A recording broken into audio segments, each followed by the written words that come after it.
Assalamualaikum warahmatullahi wabarakatuh.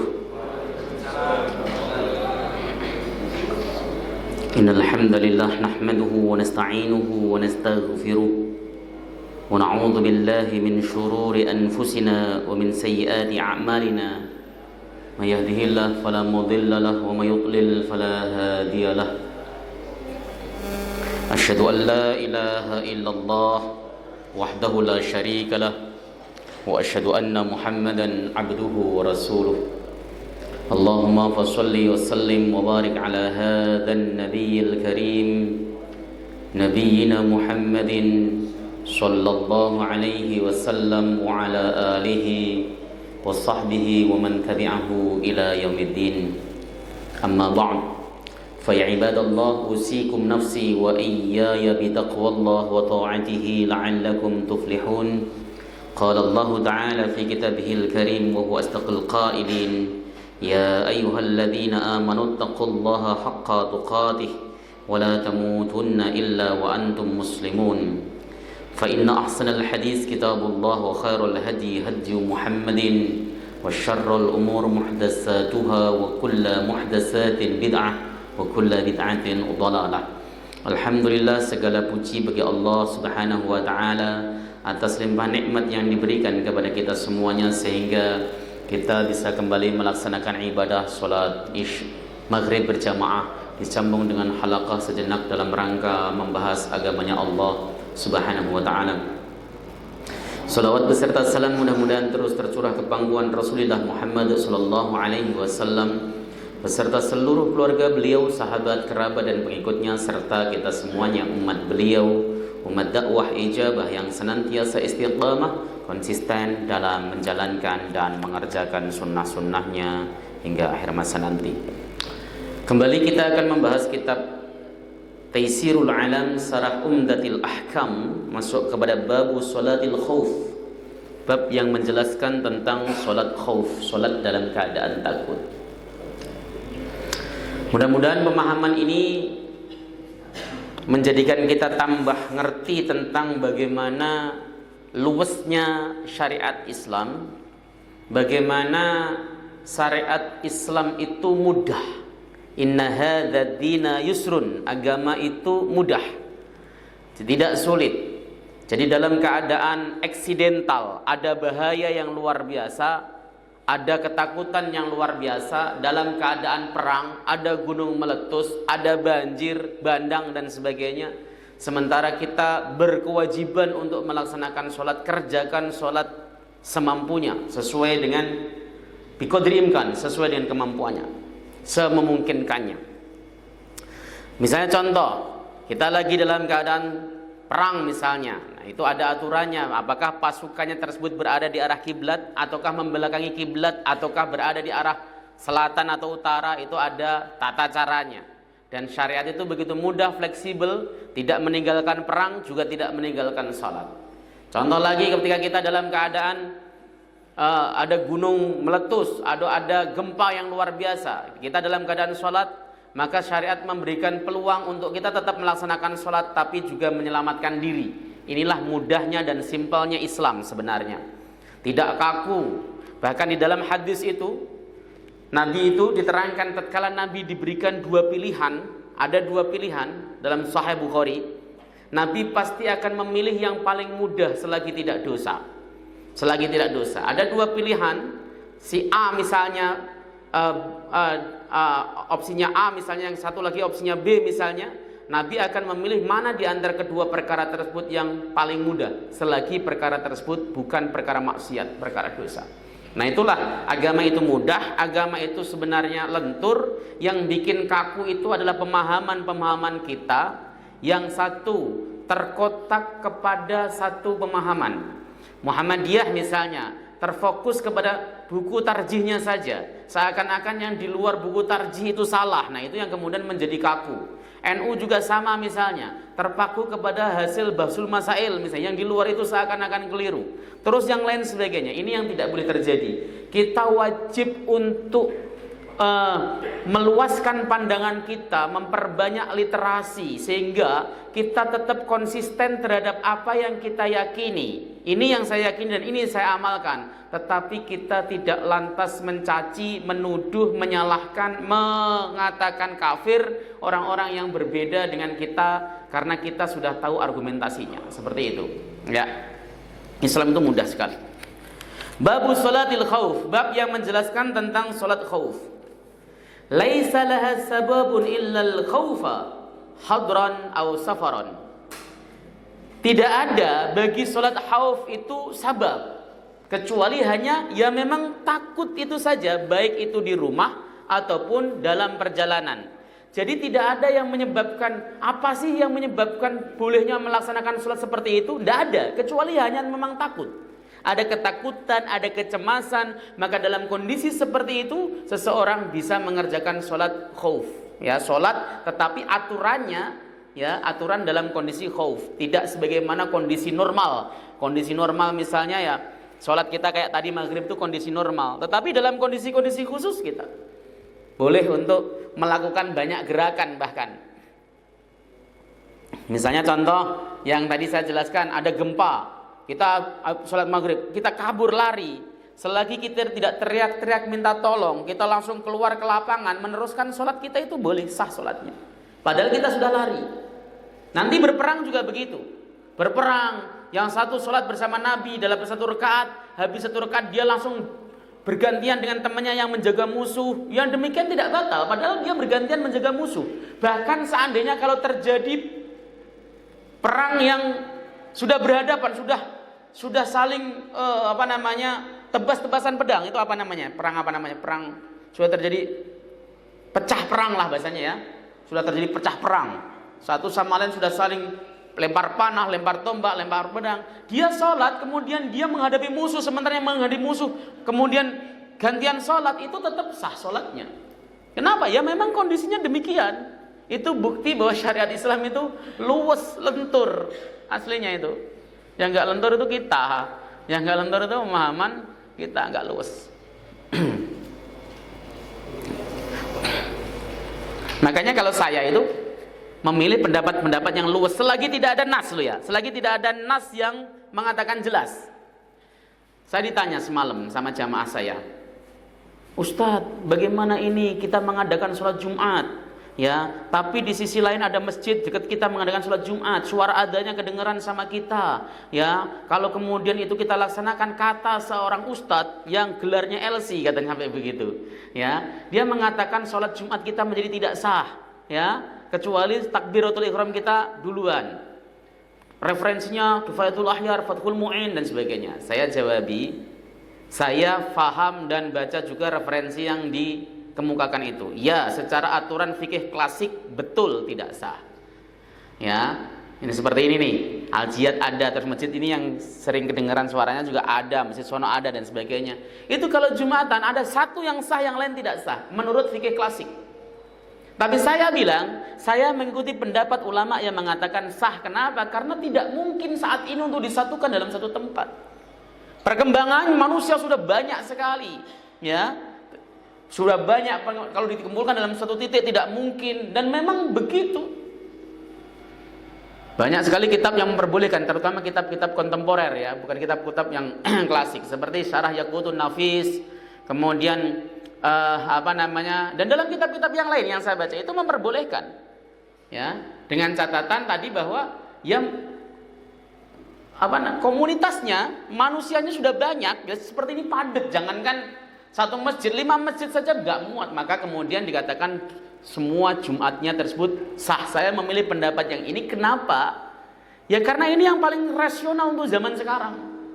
Paling mungkin, karena apa? Kalau dikatakan tidak sah, sholatnya orang Jakarta nggak sah semuanya, sholatnya orang Bekasi nggak sah semuanya, orang Depok nggak sah semuanya, karena masjid dalam satu kelurahan itu bisa sampai 10 dan saling dengar semuanya. Dan yang kedua, tidak ada hadis yang melarang untuk itu, nggak ada keterangan shareh.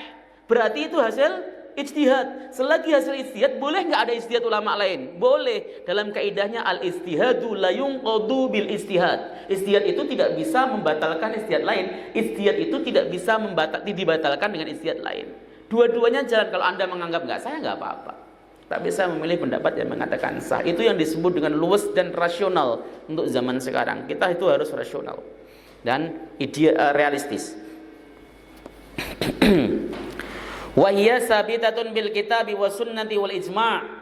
Salat khauf itu ada di dalam Al-Qur'an, hadis dan ijma' ulama. Jadi keterangan tentang masalah salat khauf pelaksanaannya memang ada dalam Al-Qur'an, ada dalam hadis Nabi dan banyak sekali dalam hadis Nabi, ya, dan ijma' ulama. Wa qad waradat bi sifatin muta'addidah wa kulluha jaizatun. Dan datang keterangan dengan cara yang bermacam-macam. Ya, salat khauf ini datang, ya, diterangkan oleh Rasulullah sallallahu alaihi wasallam, dipraktikkan oleh Rasulullah sallallahu alaihi wasallam dengan berbagai macam varian cara.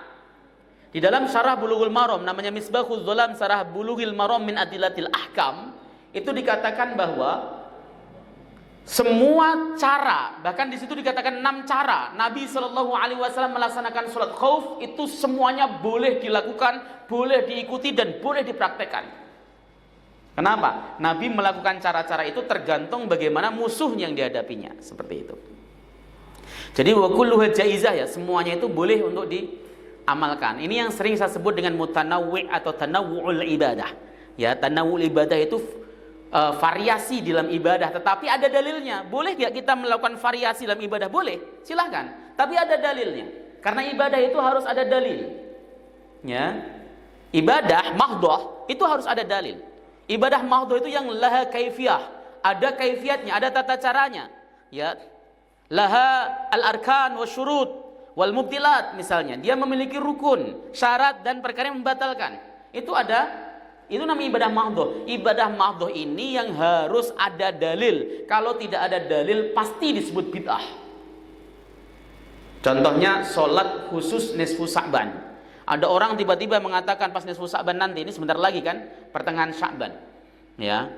Antum kalau ditanya nisfu Sya'ban itu gimana Ustaz? Nisfu Sya'ban tidak ada. Ada, nisfu Sya'ban itu pertengahan Sya'ban namanya. Antum jangan salah ngomong. Nisfu itu pertengahan Sya'ban, di bulan Sya'ban tanggal 15 itu namanya nisfu Sya'ban.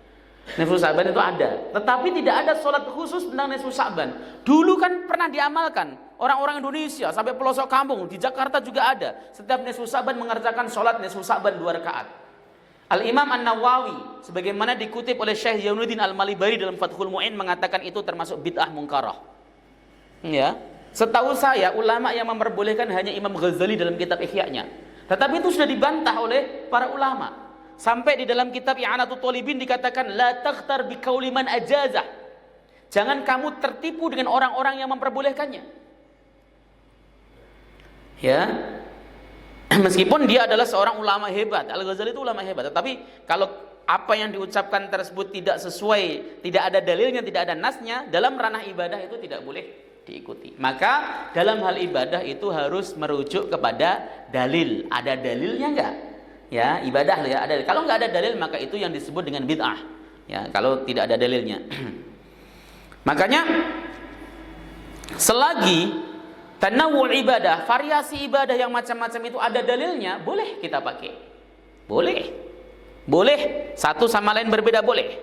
Ya, misalnya contoh yang paling gampang sebagaimana yang pernah kita bahas yang lalu, doa iftitah itu kan variannya banyak.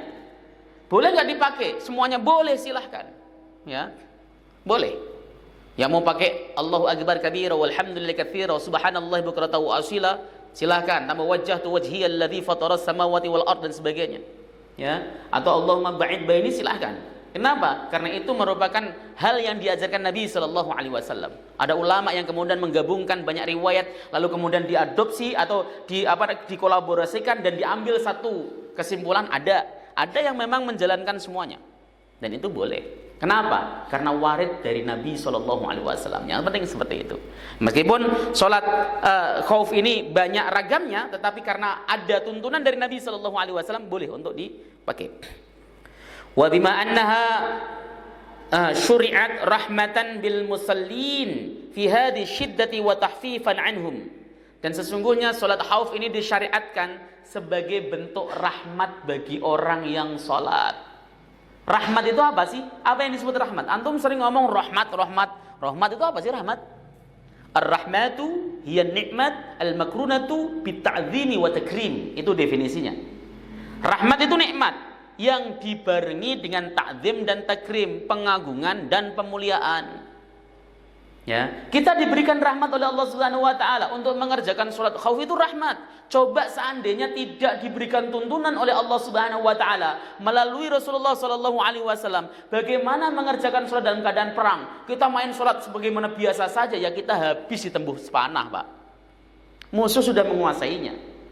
Sementara perang jihad itu wajib. Salat juga wajib. Ya, jangan sampai salat meninggalkan jihad, jihad meninggalkan salat. Rasulullah atau Allah Subhanahu wa taala mensyariatkan supaya apa? Supaya tetap jihad dan tetap salat.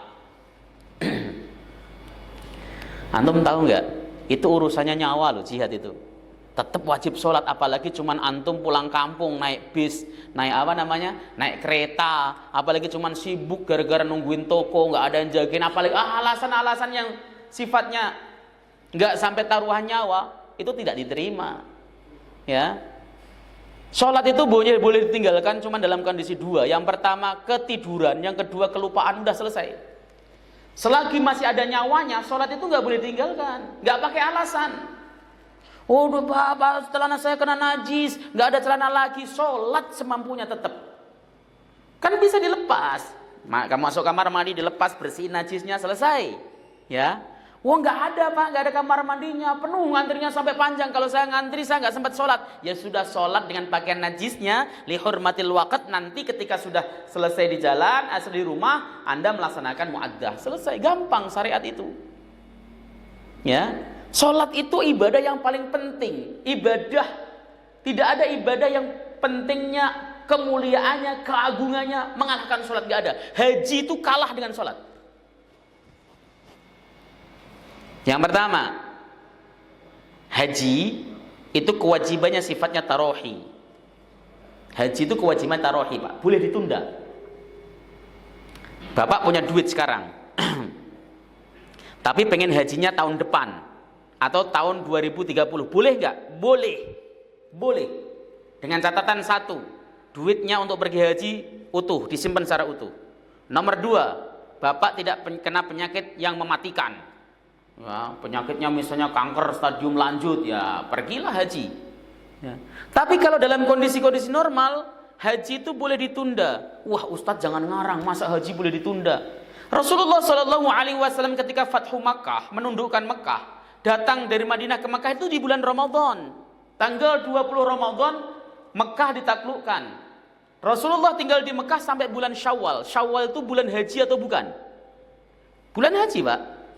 Syawal sudah masuk bulan haji. Bulan haji itu ada 3, maksudnya bulan pelaksanaan haji. Al-hajju ashhurum ma'lumat. Haji itu bulan-bulan yang ditentukan, itu mulai Syawal, Dzulqa'dah dan Dzulhijjah. Artinya, seseorang mau melaksanakan ibadah haji, niatnya dari Syawal itu sudah boleh.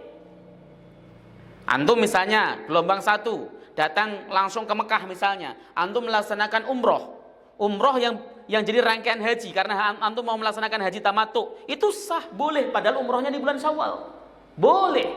Karena termasuk ashhur ma'lumat. Ashhur itu kalau dalam ilmu nahwu namanya jamak kilah. Jamak kilah itu antara 3 sampai 9. Yaitu 3. Al-hajju ashhur ma'lumat itu Syawal, Dzulqa'dah, Dzulqa'dah dan Dzulhijjah. Diingat-ingat. Nabi tinggal di Mekah itu bulan Syawal. Artinya kalau beliau mau pergi melaksanakan haji, bisa. Tapi beliau pulang ke Madinah. Padahal bisa melaksanakan haji udah di Mekah. Beliau pulang ke Madinah tahun ke-7 Hijriah. Tahun ke-8 Hijriah, Nabi SAW tidak berangkat. Yang berangkat Abu Bakar As-Siddiq. Ya. Baru tahun berikutnya Nabi SAW pergi melaksanakan haji. Kalau nggak keliru tahun 9 atau tahun 10 Hijriah itu Rasulullah SAW pergi melaksanakan haji. Ya, itu namanya kewajiban tarohi. Beda dengan sholat. Sholat itu bukan kewajiban tarohi. Sholat itu harus dikerjakan, ya, sesuai dengan waktunya, tidak boleh ditunda-tunda. Kecuali ada perkara yang menyebabkan dia memundurkan waktu sholat, yaitu karena ada asbab sholat jamak takdim maupun jamak takhir. Sholat. Yang kedua, orang Muslim tidak mau berhaji karena sayang duit misalnya, itu tidak jadi kafir, cuman jadi fasik sebab dosa besar. Aduh, kenapa ya saya nggak mau pergi haji? Kenapa? Sayang duitnya. Berangkat sekarang 56 juta. Ya, belum lagi nanti oleh-oleh ya, oleh-oleh 10 juta. Ini saya ngitung begitu misalnya, dia nggak jadi berangkat karena sayang duitnya, fasik, nggak jadi kafir. Orang yang meninggalkan sholat sengaja itu kafir menurut mayoritas sahabat. Ya, di dalam kitab Irsyadul Ibad ila Sabilir Rasyad bab awal itu. Madhab sahabat 4 Abu Bakar, Umar, Utsman, Ali menghukumi tarikus shalah amidan, orang yang meninggalkan sholat sengaja itu kafir. Tahu kan? Sholat itu luar biasa. Maka jangan sampai sholat itu ditinggalkan sama sekali. Dalam keadaan perang sekalipun wajib sholat, dalam keadaan apapun wajib sholat. Saya kadang-kadang salut sama pilot yang sambil milot, sambil nyetir dia sholat. Ya, dia tayamum dengan dinding pesawat. Tayamum dengan dinding pesawat itu kalau versinya NU tidak sah. Versi Muhammadiyah sah. Ya, di buku tarjih ketiga kalau nggak keliru. Ya, tayamum dengan dinding pesawat itu versinya Muhammadiyah sah. Kalau versi NU nggak sah. Dan versinya tayamum di Muhammadiyah itu praktis. Ya, dinding pesawat nih, plek, ya langsung set sudah selesai tayamum versi Muhammadiyah. Kalau versi NU ya, ambil dua lah, satu dan dua. Ya, kita tahu itu memang ada dasarnya, sudah selesai. Ya, jadi tidak usah pada ribut yang, wah dia kok tayamum di pesawat enggak sah. Oh ternyata kamu apa? Oh saya Muhammadiyah, ya biarin gitu loh. Jangan kemudian harus seperti ini. Oh, dia udah ngaku Muhammadiyah kok. Ya, ada temannya di pesawat dia tayamum sampai begini-begini, ya sampai siku dan sebagainya. Ya, tayamum kok begitu? Tanyain dulu. NU ya Mas? Iya, saya Syafi'i NU. Ya sudah, nggak apa-apa, nggak usah kemudian pakai wah itu nggak sah. Itu namanya memaksakan kehendak. Karena sebenarnya ada riwayatnya juga, ada dalilnya, ada alasannya. Meskipun yang kuat versi An-Nawawi cuma sampai pergelangan tangan ya, tetapi kita tidak boleh untuk mengatakan menjustifikasi orang lain dengan itu yang kemudian jadi ribut itu begitu. Ribut, tonjok-tonjokan atau kemudian nggak senyum itu gara-gara masalah sepele-sepele seperti itu. Oke, kita belum bahas hadis nih. Jadi rahmat ya, itu rahmat. Kita itu diberikan rahmat oleh Allah luar biasa, bisa melaksanakan sholat fi siddatil khauf, dan itu bisa dipraktekkan. Sholat dalam keadaan khusus fi siddatul khauf itu hampir sama. Artinya antum tidak boleh meninggalkan sholat dalam keadaan apapun. Saya pernah mempraktekkan sholat asar itu di atas metro mini. Waktu dulu pertama-tama datang ke Jakarta itu. Ya, estimasi perjalanan antara Grogol sampai Terminal Senen itu saya berangkatnya sebelum asar sekitar jam 2. Tapi macetnya luar biasa, sampai jam 5 lewat itu saya masih di atas metro mini dan nggak tahu kemacetan berhenti kapan. Ya sudah, saya tayamum. Kalau metro mini kan banyak debunya, nggak mungkin nggak ada. Metro mini yang dulu warna apa itu namanya? Oranye itu ya. Itu kan pasti banyak debunya, ada debunya. Mana tuh? Saya tayamum, selesai tayamum kemudian saya sholat sambil tangan saya pegangan atas karena berdiri posisinya. Kayak gitu kan, berdiri sambil sholat gitu ya. Biasa semampunya saya. Nanti kalau sampai di Terminal Senen nah itu pas kebetulan sampai Terminal Senen, saya masih dapati waktu asar. Asar anggaplah jam 6, saya sampai Terminal Senen itu jam 6 kurang seperempat. Saya cari musola, saya sholat lagi. Begitu ya. Kenapa? Karena tadi sholatnya li hurmatil waqt. Fa innal ansaba lil musallin ayyahtaru min hadhil wujuh al waridah ansabuha lil maqam. Sesungguhnya yang paling tepat bagi orang-orang yang melaksanakan sholat adalah memilih dari aturan-aturan tata cara sholat dalam keadaan khauf ini, mana saja aturan yang datang dari Nabi yang diajarkan Nabi, itu yang paling tepat untuk keadaan dirinya saat itu. Itu boleh. Saya cocoknya pakai yang mana? Silahkan, bebas. Seperti itu. Wa yahdalifu dzalika bi ikhtilafi jihadil adwi wa qurbihi wa bu'dihi wa siddatil khaufi wa khifatihi. Perbedaan tersebut itu terjadi sebab berbedanya arah musuh, dekat dan jauhnya musuh, ya, berat dan ringannya ketakutannya, beda-beda. Kalau memang musuh dalam kondisi dekat, ya, tata cara sholatnya beda. Ya, kalau musuh dalam kondisi jauh arah kiblat beda, musuh dalam keadaan siap-siap nyerang beda, kalau sudah terjadi pertempuran beda. Memang tata caranya beda-beda, dan itu dialami oleh Rasulullah Muhammad SAW. Dulu sebelum turun ayat yang memerintahkan melaksanakan sholat dalam keadaan khauf ini, Rasulullah ketika perang itu selalu mengerjakan seluruh sholatnya di waktu isya. Dulu sebelum turun ayat ini tuh Rasulullah perang. Zuhur gak sholat, asar gak sholat, maghrib kan selesai nih, gak sholat. Nanti Rasulullah biasanya sholatnya sekalian di waktu isya langsung rapel 4. Tapi setelah itu kemudian turun ayat tentang sholat dalam keadaan perang. Begitu.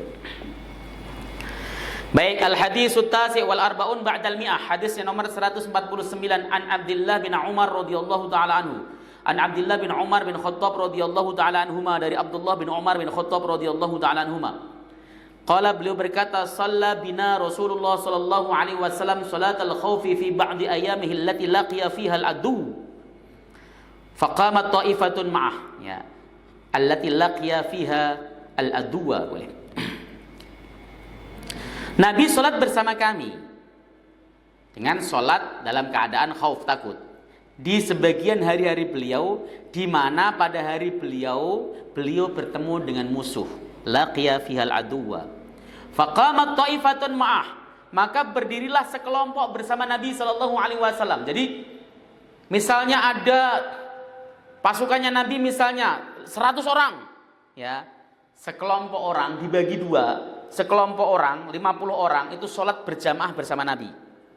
50 orang lagi berjamaah menghadapi musuh. Kalau posisinya menghadap kiblat enak, meskipun berjamaah tetap kan matanya melotot ke depan tuh. Kenapa kok kemudian diperbolehkan begitu? Supaya orang kafir tidak culas. Orang kafir itu culas.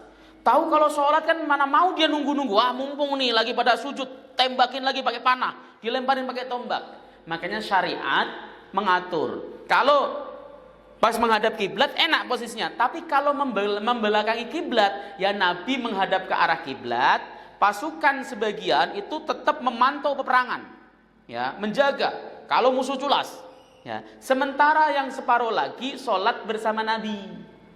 Dari takbiratul ihramnya Allahu Akbar. Kalau sholat fi sidatil khauf itu sholatnya ringan, Pak, nggak usah panjang-panjang. Udah tahu dalam keadaan khusus kok baca amma yatasaalun, ya salah.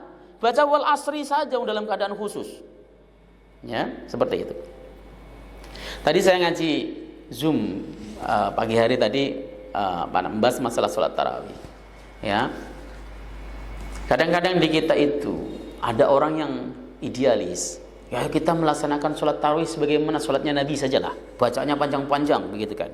Ya silahkan, kalau memang jamaah setuju. Kalau nggak setuju ya jangan dipaksa. Jadi imam yang baik itu harus tahu jamaah setuju nggak sih. Misalnya contoh, Nabi ketika Sayyidina Umar aja, nggak usah Nabi, Sayyidina Umar ketika menyuruh Ubay bin Ka'ab untuk melaksanakan sholat tarawih, yang dibaca itu 200 ayat, Pak. Bahkan para sahabat sampai mengatakan, kami sampai pada pegangan tongkat saking lamanya berdiri. Ya 200 ayat gempor lah orang sini, seperti itu.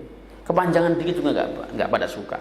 Ya, makanya nggak masalah surat pendek, yang penting jangan menyebabkan la tunaffiruhum anil jamaah. Kan mereka bacaan panjang itu jangan menyebabkan jamaah itu, orang-orang yang sholat itu lari dari jamaah. Kesana panjang banget, kenapa? Di rumah aja lah misalnya. Itu namanya sholat jamaah yang menjadikan fitnah, orang menjadi tidak suka ke masjid, ya. Coba kalau kemudian suratnya pendek misalnya, ya surat panjang yang dipotong boleh, yang penting pendek, jangan panjang-panjang, ya, seperti itu. Ini prosesnya Nabi sholat takbiratul bersama dengan sekelompok pasukannya. Anggaplah 50 orang, ya, 50 orang pasukannya untuk melaksanakan sholat wajib. Wa ta'ifatun bi'izail aduwi, dan sekelompok lain menghadap musuh. Menghadap musuh, siap-siap, senjata disiapkan, panah disiapkan, semuanya menghadap musuh. Wa shalla bil ladzina ma'ahu rak'atan, dan beliau salat bersama dengan orang yang bersamanya 1 rakaat. mengerjakan 1 rakaat. Ya, selesai. Selesai, Nabi berdiri. Tsumma dhahabu. Mereka yang berdiri tadi langsung kemudian pergi. Gantian ngadepin musuh. Yang ngadepin musuh sholat nyusul di belakangnya jadi masbuk. Allahu Akbar, gitu kan? Ya, Nabi berarti sholat yang kedua ini bareng dengan kelompok kedua yang tadi menghadap musuh.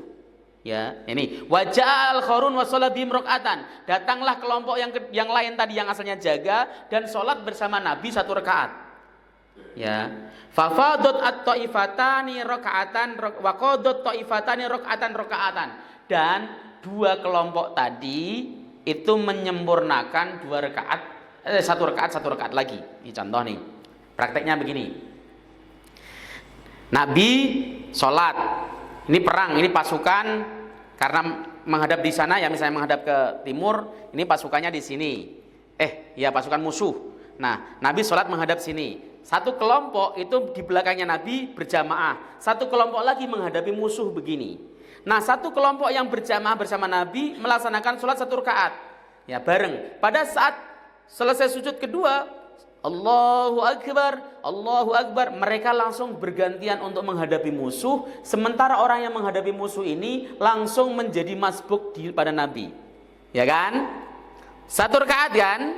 1 rakaat. Kemudian setelah rakaat terakhir, ya, Nabi salam enggak? Salam 2 rakaat tuh.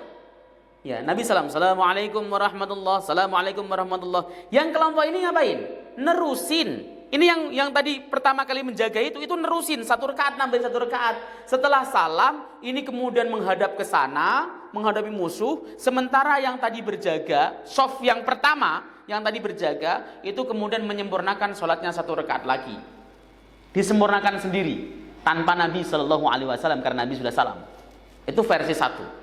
Ada versi Nabi nunggu juga ada. Nanti akan dibahas semuanya. Nabi nunggu sampai salamnya bareng, itu ada. Jadi tergantung bagaimana versinya yang mau digunakan. Ya, simple syariat itu sebenarnya. Itu kalau kita makin pinter belajar agama, makin sering banyak bacaan hadis kita, syarah hadis kita, tafsir kita baca dan sebagainya, itu makin tahu bahwa Islam itu sebenarnya mudah dan indah, nggak terlalu sulit sebenarnya. Makna al-ijmal, makna secara komprehensif. Salat Nabi sallallahu alaihi wasallam salat al-khawfi bi ashabi fi ba'di khurubihi ma'al musyrikin hainama iltaqal muslimuna bi'aduwwihim minal kuffari wa khafu min shannil gharrati alaihim inda istighalihim bis salah. Nabi salat khauf dengan sahabatnya di sebagian peperangan beliau melawan orang musyrik.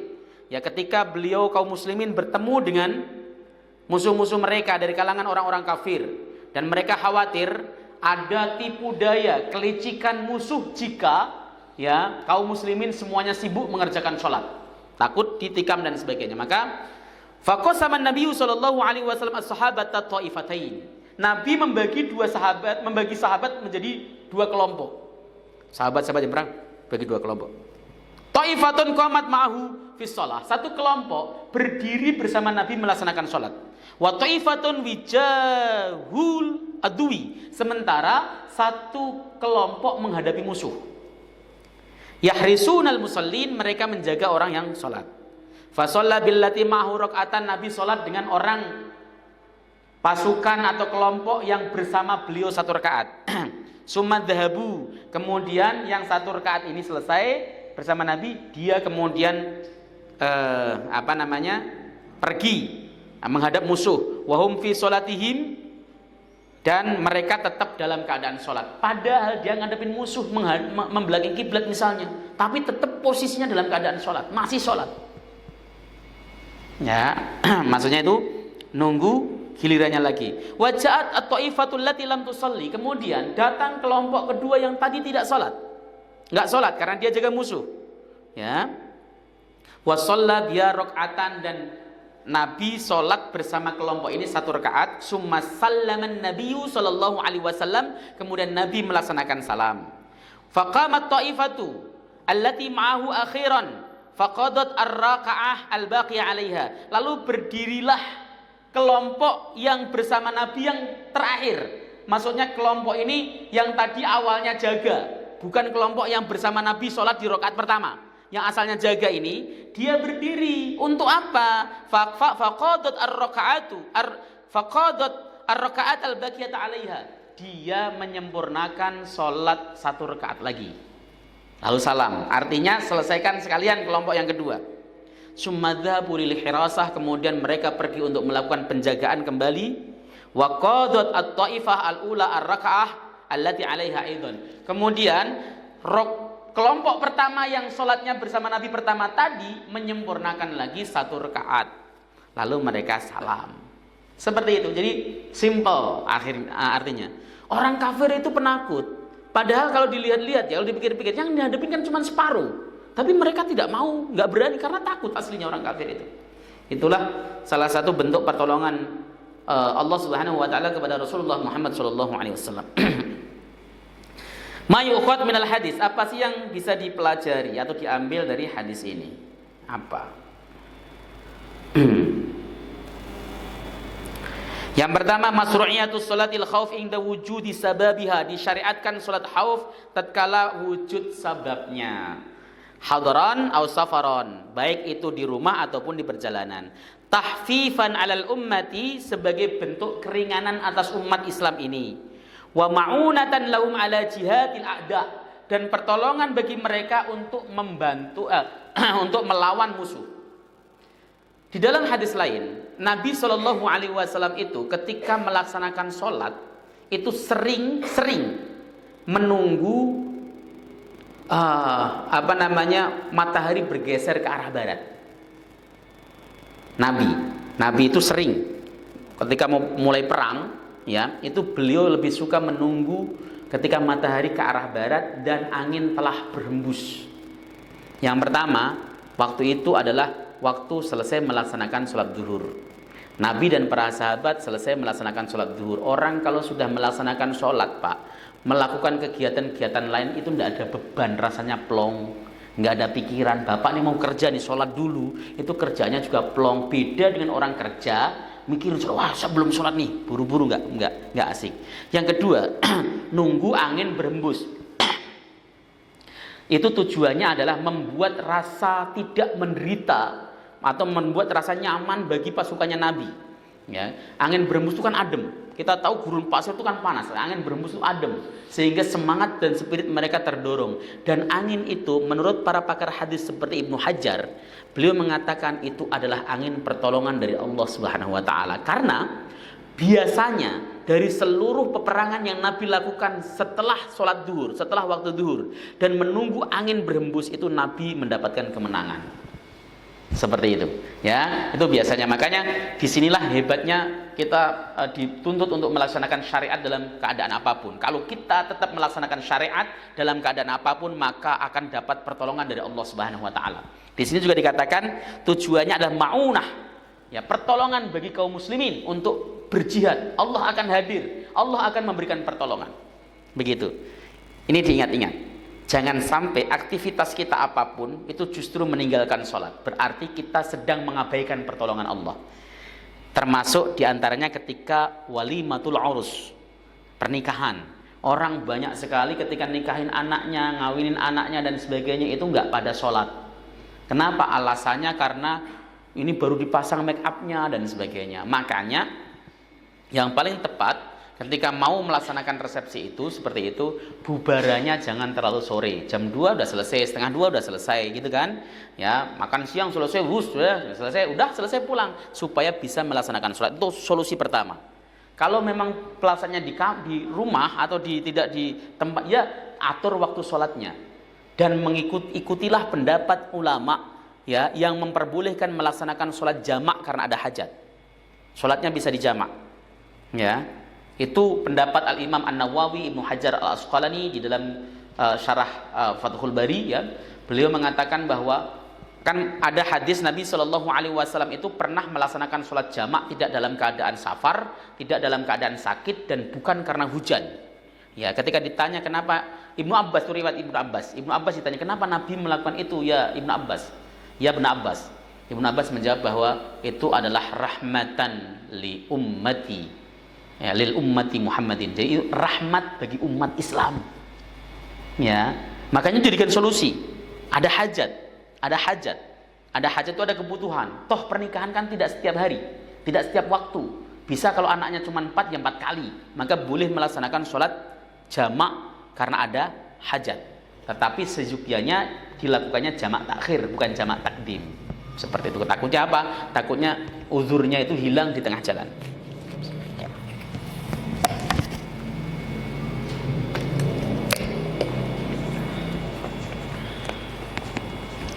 Wa adaulis sholati fi jama'atin wa fi waqtiha al-muhaddad.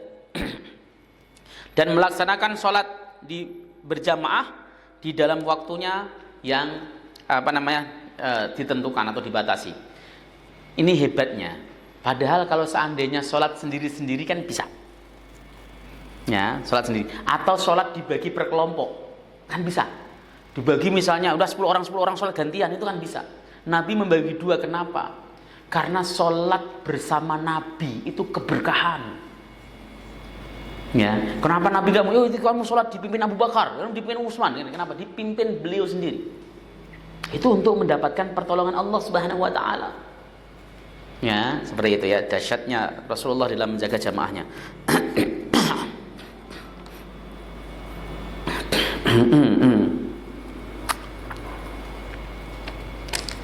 Al-ityanu biha ala hadil kaifiyah allati dzukirat fil hadis, ya, dan melaksanakan sholat khauf dengan berbagai macam cara yang disebutkan di dalam hadis. Yang nomor 3 faedahnya, annal harakatal katsirata li maslahatis sholat aw lid darurati la tubtilus salata. Sesungguhnya bergerak yang banyak karena kemaslahatan sholat atau karena darurat itu tidak membatalkan sholat. Ya, ini pendapat mayoritas selain Syafi'i tentunya. Jadi bergerak banyak karena ada limaslahatis sholat, ada kemaslahatan sholat. Contoh misalnya apa? Shaf kosong, karena ini tadi kentut ya, keluar. Yes. Shaf kanan kiri nggak mau ngisi. Shaf belakang boleh nggak untuk berjalan ke depan? Boleh. Ini kan banyak gerak ini. Yang semacam ini boleh. Limaslahatis sholat. Tapi kalau fikih Syafi'i, ya nggak boleh sampai 3 langkah. Ya 1 langkah berhenti sejenak, 1 langkah lagi berhenti, ya, seperti itu. Tapi kalau mazhab lain, antum kalau di Mekah coba lihat, orang sudah takbiratul ihram begitu softnya depan masalah dari jauh, pluk mengisi begitu ya. Kenapa? Karena memang mazhab Hambali boleh. Seperti itu ya. Tidak batal karena ini ada kemaslahatan sholat. Seperti contoh berbicara, ngomong dalam sholat karena ada kemaslahatan sholat. Itu menurut mazhab Malik kan nggak batal. Mazhab Syafi'i ya batal tetap. Contoh nih misalnya, Ustaz Cep lagi jadi imam, ya tiba-tiba dia sholat, Allahu Akbar, Bismillahirrahmanirrahim, Alif Lam Mim, nggak baca Fatihah. Cara ngingetinnya gimana? Subhanallah, dia baca Subhanallah, dia salah apa? Nggak salah gerakan kok. Yang dibacain Subhanallah kan salah gerakan, ya, salah gerakan. Gimana kita ngingetinnya? Tiba-tiba ngomong gini, ya, antum berpegang Bismillahirrahmanirrahim, Alhamdulillahirabbil alamin, Arrahmanirrahim. Nggak ngonek juga. Kenapa? Ini baca makmum kenapa baca Fatihah dalam hatinya? Lalu kemudian ada yang celetuk, belum baca Fatihah. Gitu kan. Dalam mazhab Syafi'i batal itu salatnya. Dalam mazhab Malik tidak batal. Karena apa? Limaslahati shalah. Kalau nggak diingatkan, batal semua nanti jamaahnya. Maka dalam keadaan semacam itu, mazhab Malik tidak membatalkan. Ini yang sering jadi polemik. Kalau kita dalam kondisi begitu, ada kasus kok kemarin saya ngaji di sebuah masjid ya. Ceritanya ada imam sholat di pas lagi duduk di antara 2 sujud, dia anggap sebagai tahiyat akhir. Dia belum sujud kedua, lama duduknya. Nah, makmum di belakangnya, loh, dia kok nggak sujud-sujud gitu? Akhirnya ngomong, sujud, begitu kan? Ya keras gitu. Akhirnya imamnya sujud, gitu kan?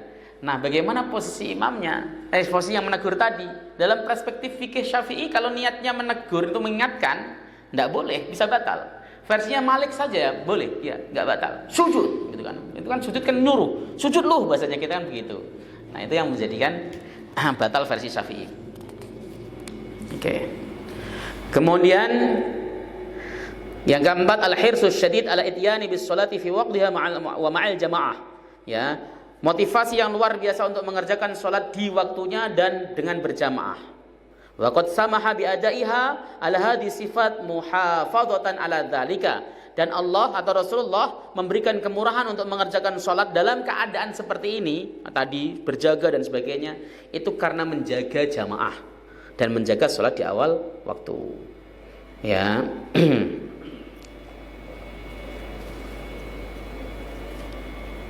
Oke. Saya rasa begitu. Ada yang ditanyakan? Sudah masuk Isya? Iya. Ada yang nanya nggak? Tapi jelas ya. Baik. Monggo. Monggo, Pak.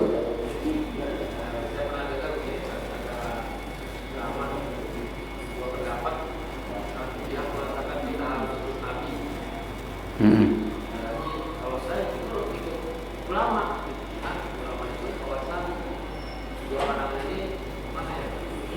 Ya salah menjelaskan saja itu pasti.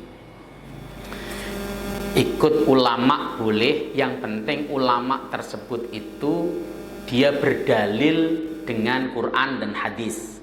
Kalau ikut ulama, ya pokoknya saya ikut ulama pengurus Nabi, tapi ulamanya ini ngarang sendiri misalnya, ya tidak boleh diikuti. Ya kayak tadi misalnya, sholat nisfu Sa'ban itu pendapatnya ulama loh. Kenapa kita tidak ikuti? Karena beliau sebenarnya bukan tidak berdalil dengan sabda Nabi, ya beliau menggunakan dalil yang tidak valid. Dhaif, sangat dhaif misalnya, itu tidak usah diikuti. Maka dan yang kedua, mengikuti Nabi, kita ikut Nabi, betul, setuju saya, ittiba kepada Nabi itu betul, sahih. Tetapi harus melalui pemahaman para ulama. Kenapa? Karena satu hadis kadang diterangkan oleh hadis lain. Kadang hadis ini ta'arud atau mu'taridah, bertentangan, paradoks namanya. Nah, siapa yang bisa untuk menggabungkan, menjamak, kemudian memberikan interpretasi dari hadis yang paradoks itu? Para ulama. Imam Syafi'i itu punya kitab namanya apa ya? Kompromi dari hadis-hadis yang ikhtilaf, yang berbeda, yang bertentangan. Ya. Misalnya hadis ini bertentangan dengan hadis ini. Ini ada hadis mengatakan bahwa ketika air sudah sampai 2 kulah maka tidak ada satupun yang bisa menajiskannya. Artinya apa? Air ada 2 kulah kemasukan kencing sekalipun nggak jadi najis. Umum seakan-akan. Nah, kemudian muncul hadis berikutnya. Oh, kecuali kalau berubah sifatnya. Kelihatannya bertentangan, tapi dilakukan jamak. Itu yang melakukan adalah para ulama. Ya, jadi mengikuti Rasulullah SAW hadis Quran dan hadis, tetapi menurut pemahaman para ulama, penjelasan para ulama. Ya, yang kedua mengikuti ulama, tetapi mereka yang memiliki tendensi atau memiliki yang pendapat tersebut itu ada sandarannya dari dalil atau nas, baik Al-Quran maupun hadis, itu yang benar. Jadi kalau kemudian saya nggak mengikuti Nabi, saya mengikuti ulama, salah itu. Ya, kalau terjadi paradoks bagaimana antara pendapat Nabi dan pendapat ulama tersebut? Ya tetap Rasulullah SAW yang harus dipakai pendapatnya. Ya, jadi semua orang ya itu bisa diambil dan bisa ditinggalkan pendapatnya kecuali pendapatnya Rasulullah SAW. Wa kullu kalamin nas yutrak aw yu'had illa sahibah hadil makbarah. Jadi seluruh pendapat orang itu boleh ditinggalkan dan boleh diambil kecuali pemilik kuburan ini, kata Imam Malik. Artinya Rasulullah SAW. Tapi pendapatnya Nabi itu kadang-kadang hadis itu kan banyak gitu maksudnya kan. Nah, ada yang disabdakan dulu, ada yang kemudian disabdakan belakangan. Itu yang bisa mengkompromikan, yang bisa memberikan penjelasan adalah para pakar, para ulama. Ya, seperti itu, Pak. Jadi yang bersangkutan itu tadi salah dalam memberikan penjelasan secara menyeluruh, bukan kok artinya mengikuti ulama totalitas selalu menolak Nabi, itu jelas salah gitu. Ya. Cukup kita untuk mengakhiri majelis. Subhanakallahumma hamdika asyhadu